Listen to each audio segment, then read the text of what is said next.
Борьбу Морозова отлично ее оцениваю. Я более того скажу, у меня было впечатление, что он должен был победить 3-0. После того, как счет был 2-0, я понял, что нужно стартовать.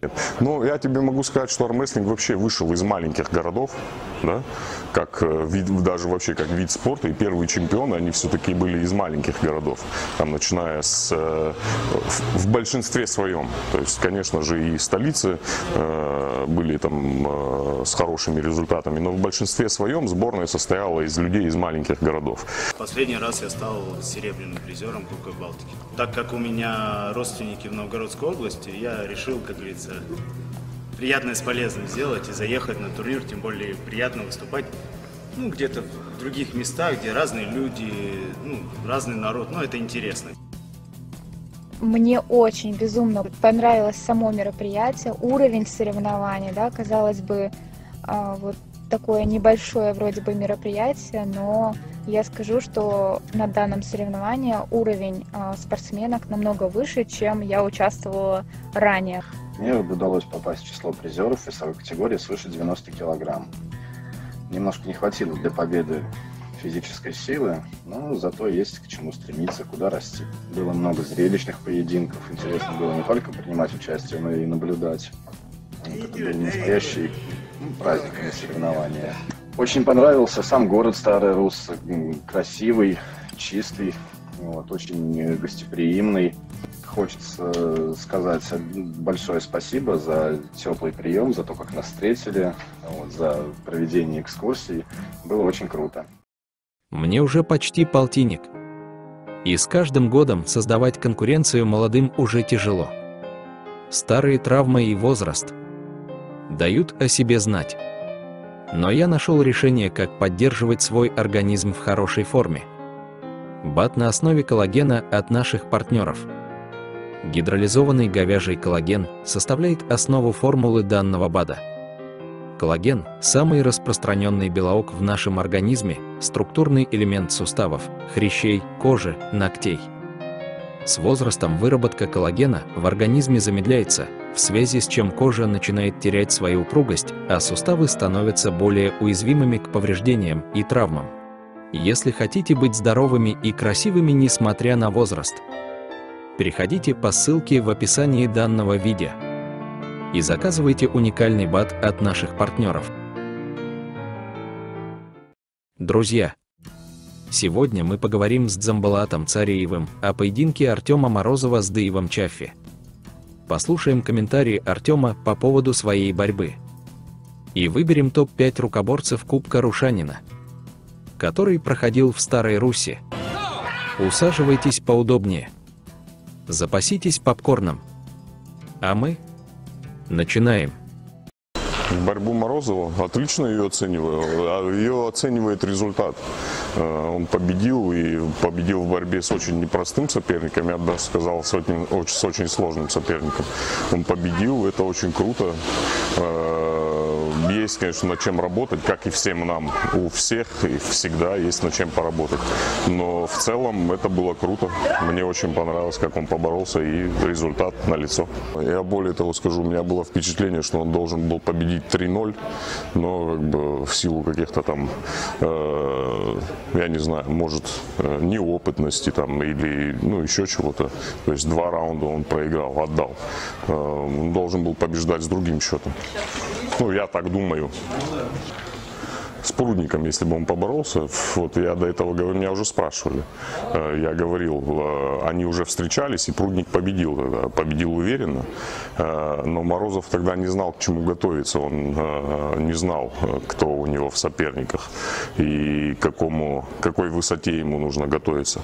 А сейчас, я думаю, он знает, и мне интересно было бы, чтобы он подготовился уже так, имея опыт с ним борьбы, и поборолся с ним. Вот это было бы интересно.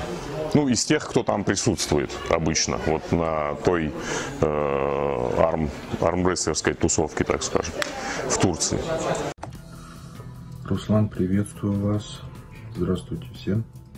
Отвечая на ваш вопрос, как удалось переломить ход поединка и что я почувствовал, когда счет был 2-0. На самом деле, изначально все пошло не по плану.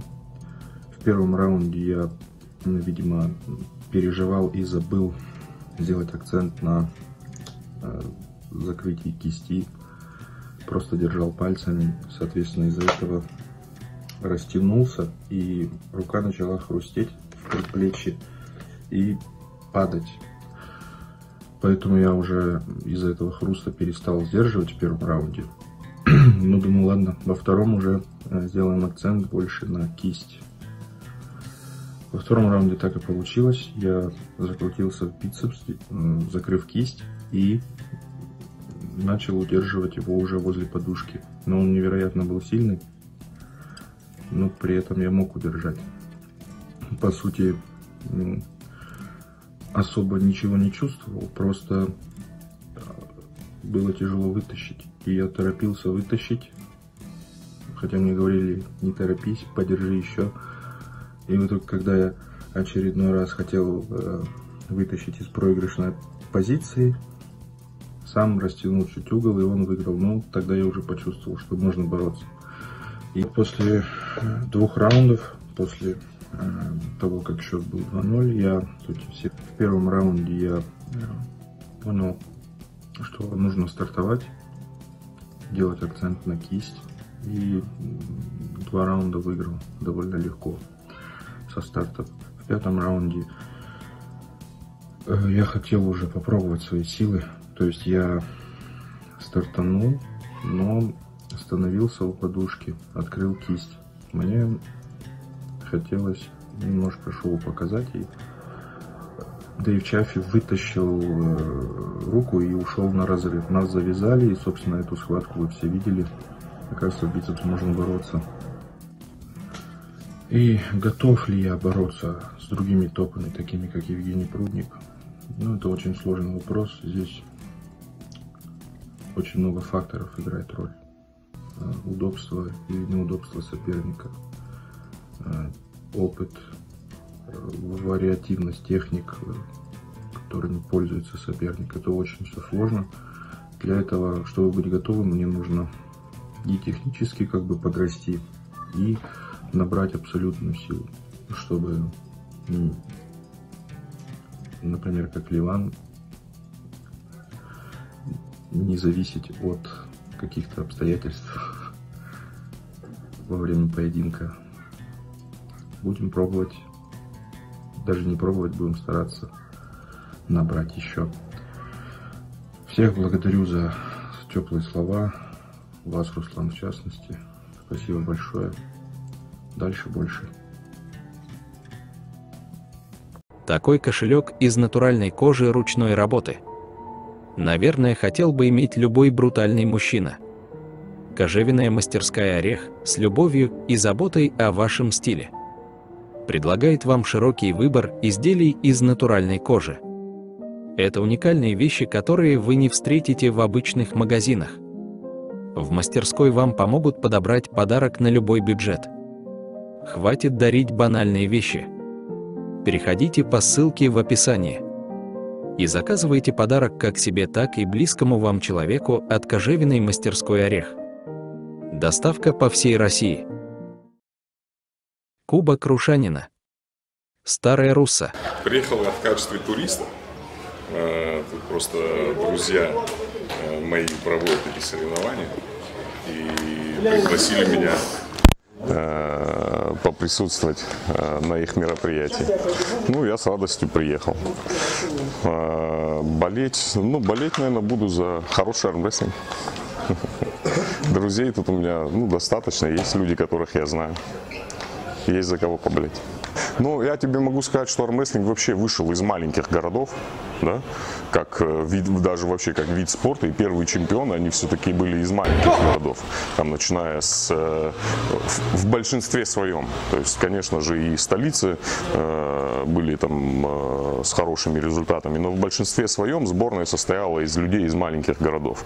Да, конечно, здесь в маленьких городах он не настолько массовый, например, да, мы в принципе армрестлинг не сильно массовый вид спорта, и в маленьких городах он, наверное, не настолько массовый, как в больших, и нету таких возможностей для тренировки, как в больших городах. Но тем не менее он здесь есть, он здесь присутствует, люди занимаются, людям интересно, и я думаю, что это большое дело. напутственные слова. Вперед! Терпение и вперед. Запастись терпением и вперед.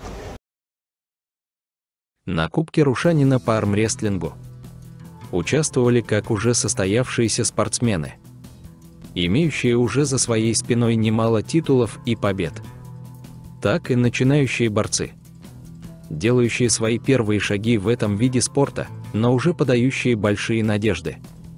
Но мы выбрали топ-5 спортсменов данных соревнований. Итак, встречайте. 5-е место нашего субъективного рейтинга занимает единственный спортсмен, представляющий Тверскую область. Привет, меня зовут Геннадий Воробьев, я из Вышнего Волочка. Я принимал участие в Кубке Рушанина по армрестлингу, который проходил в Старой Руссе. Мне удалось попасть в число призеров весовой категории свыше 90 килограмм. Немножко не хватило для победы физической силы, но зато есть к чему стремиться, куда расти. Было много сильных спортсменов, хорошее наполнение весовых категорий, как по количеству, так и по качеству участников.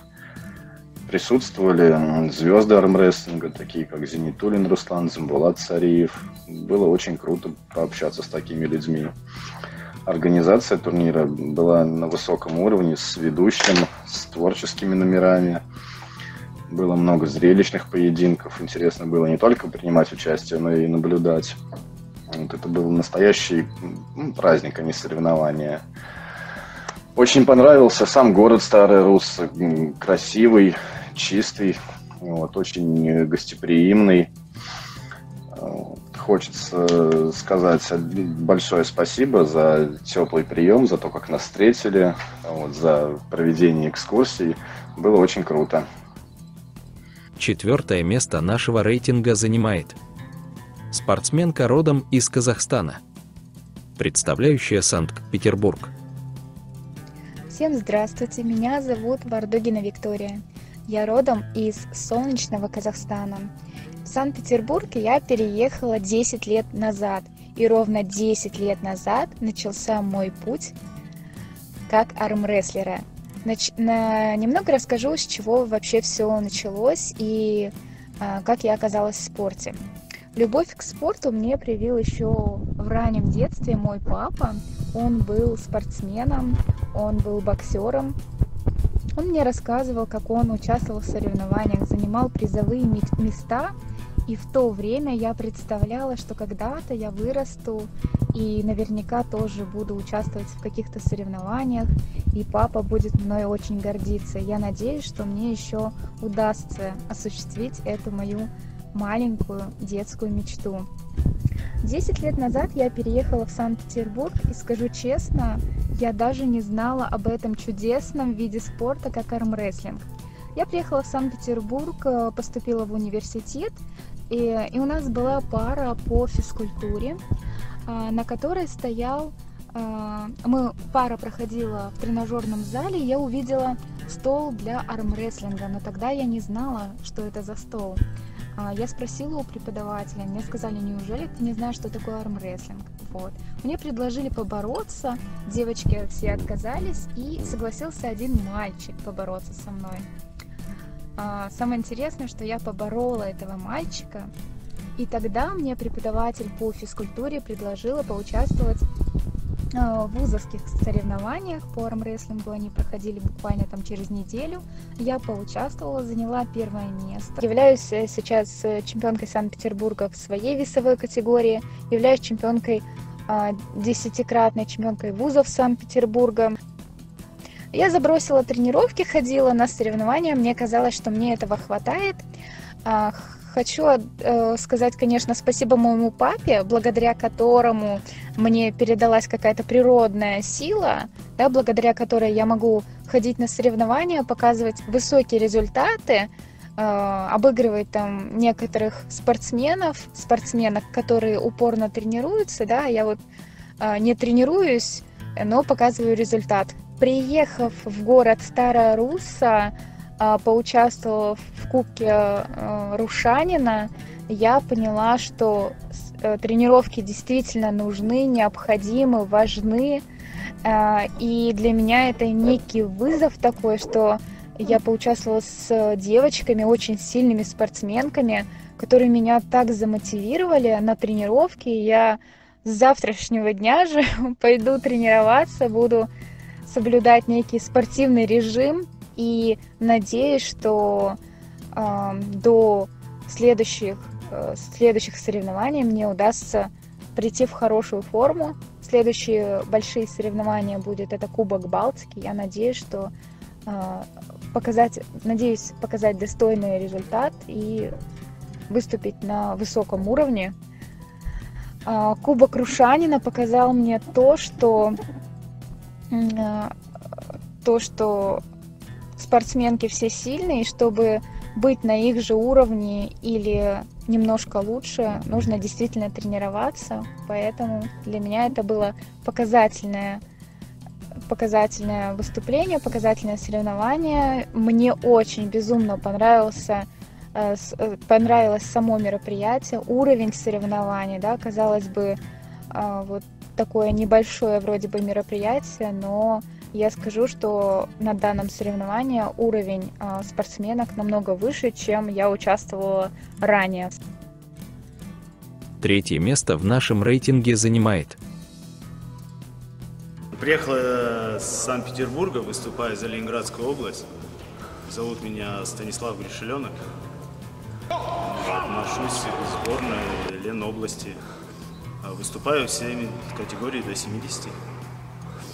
А какие-то результаты были уже? Вы выиграли? Ну, я трехкратный призер Кубка Балтики. Последний раз я стал серебряным призером Кубка Балтики. Ну, до 75 килограмм. Особо не готовился, потому что я только недавно возобновил тренировки. Ну, так как у меня родственники в Новгородской области, я решил, как говорится, приятное с полезным сделать и заехать на турнир, тем более приятно выступать, ну, где-то в других местах, где разные люди, ну, разный народ, ну, это интересно, как бы. Вы в абсолютку пойдете? Думаю, что да. Хочется, как говорится, проверить себя. Давно не боролся в абсолютке. Ну, думаю, что пойду. 95% что пойду. Как вам город? Ну, город очень приятный, великолепный. Ну, я был в Старой Руси, ну, это все-таки такие древние города, они очень... Мне очень интересны такие города. Что могли бы пожелать молодежи, которая только начинает приходить в этот спорт? Ну, самое главное приходить и не бросать. Если начал дело, доводи до конца. Ну и, конечно же, без травм, чтобы было. И все, как говорится, работало грамотно, даже те же тренировки, чтобы не гнались там за максимальными весами, потому что сами знаете, что это не особо иногда приносит пользу. Чтобы все было, ну, стремление, и все будет хорошо.